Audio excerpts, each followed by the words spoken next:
Welcome back to another episode of AUTOMOTIVATED, and I'm back with JB. JB, how are you? I'm doing great, and I'm also auto-motivated to be here. Notice how I keep practicing saying it. Well, it's after what, 2-3 years of us doing it now. I mean, we should be able to get this down, but I think it's But what people come in and listen to us for. I mean, we have quality information to share, but I think they want to also keep up with how many times we're going to mess up saying AUTOMOTIVATED on a weekly basis. But today we are not here to talk about how we mess up saying that. We are here to talk about some co-branding.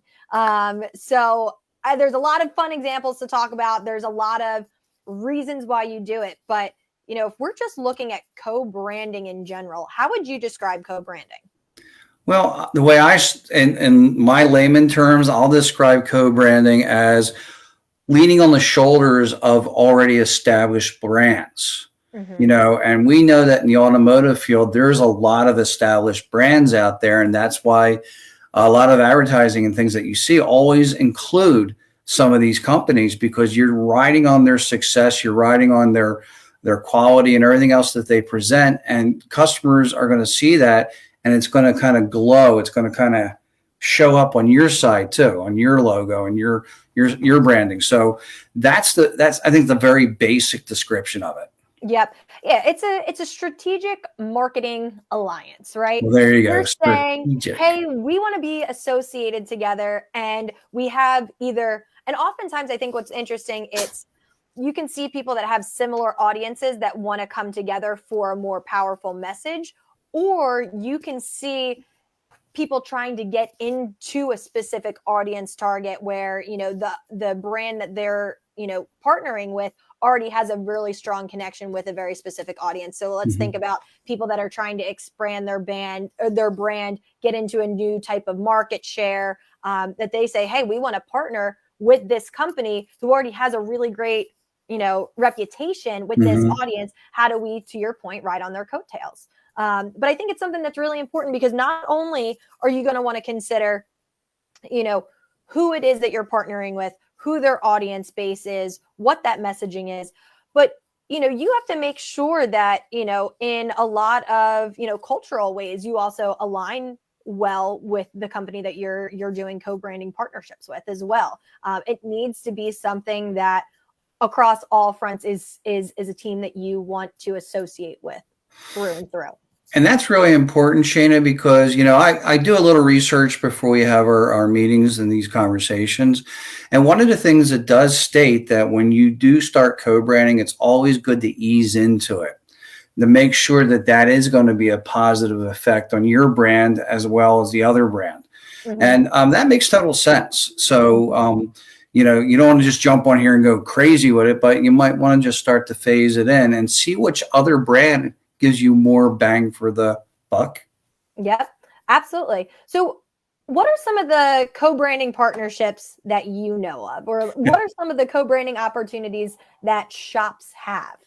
Well, I'm going to start with one that shops don't have, but it's one of my favorites, and that's Taco Bell and Doritos. Yes, that's a great one. And I like to start off with that because, one, it's food and it's almost lunchtime. But anyway, look what happened. We already know Taco Bell is your Mexican kind of food, and tacos and all that good stuff. And you know that there's Doritos, which how many times have you sat down and ate a whole bag without realizing it? Two great flavors together. Two brands that are somewhat similar in what their overall mission is, and it's a marriage made in heaven in my belly.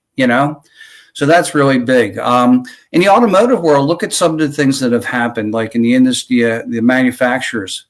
Ford got with Eddie Bauer for a good 10, 15 years, and that built Ford's brand and quality up, because that's what Eddie Bauer was known for. And now Subaru, I believe, is working with another company out there, and I'm sorry I don't remember what it was, but what they're doing is riding on each other's shoulders and taking that appearance of what that brand represents and hoping it spills over to them.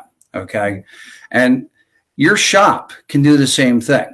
All right. You may not go as big as some of the things that I just mentioned, but if you're selling tires, you might want to co-brand with one of the major tire manufacturers. All right. And, test it out and check it out. And here's the thing about this. Reach out to who you think you want to co-brand with, because they may turn around and say, hey, when you do this, we do things for you. Yep, absolutely. And it's a partnership. Yeah, it's a partnership and both benefit from it. So that's what they're going to do. Some of these brands that you may co-brand with may actually help pay some of your advertising costs if they're used on your advertising material, postcards, wherever you put it. And that's good, because you know what? You're already advertising. Why not have somebody come along and help you pay for it and give you more exposure based on their brand? Absolutely. No, I think that's really important, because it's exactly what you said. You're getting more brand awareness by simply having more exposure with people that are willing to put out the different strategies of how they can associate with your brand. So to your point, I think there's a lot of really great ways that shops can, look at co-branding opportunities. Tires, I think, are always one that it's the biggest. You look at the the rollback money that you have on some of the tire dollars for how many that you're selling, how many, different things like that. There's a lot of strategic ways where you can look to take advantage of rebates, look to take advantage of, I can't even think of the word. There's so many different things, because my mind's blown with how many different things that you can do. But right before we came on too, I think another really great example is how you can also co-brand on a local level. And how you can affiliate with different local or community organizations as well to really build up your brand. Yeah, and I think that's really important for shops to remember. I think we're stretching the co-brand a little bit, but on the other side, I think it's a valid thing. My suggestion is, you may work in a neighborhood where you don't live, and that neighborhood's your base. Those are your customers. So even if you live in a neighborhood or you don't, you want to make a connection to that direct neighborhood that you're in. So as you mentioned, maybe sponsoring a baseball team, a softball team or something, there's all different levels. And when you sponsor this, you get their logo and you put it on your invoices, or you put it on your countertop so people see, you sponsored a baseball team. I've been in shops where I have a whole wall of all the plaques for sponsoring different sports. And that builds that connection. On top of that, co-branding with a charity, I think, is another great way to go, because what happens is when you show that you care about, breast cancer or whatever else that you might, the Red Cross needing blood, all these things, that builds humanity into your shop. And that makes your customers feel more comfortable. And again, remember, these are people usually coming from that same neighborhood. So if you build that connection, have their kids on your team, guess where they're coming for service? Exactly. I mean, at the end of the day, you're looking for market penetration. You're looking for a brand strategy. So, why partnering with one brand says these things about you, or reinforces what you're already trying to put out into the community. But then also that brand extension. How are you extending your brand? How are you continuing to grow it? And ways to do that with co-branding. There's plenty of opportunities within your shop of just the tools, the parts, the products that you're using. Even look at some of the things that we do with Bolt-On. Like, how are you sharing, some of the services that you're providing with digital vehicle inspection pictures and videos?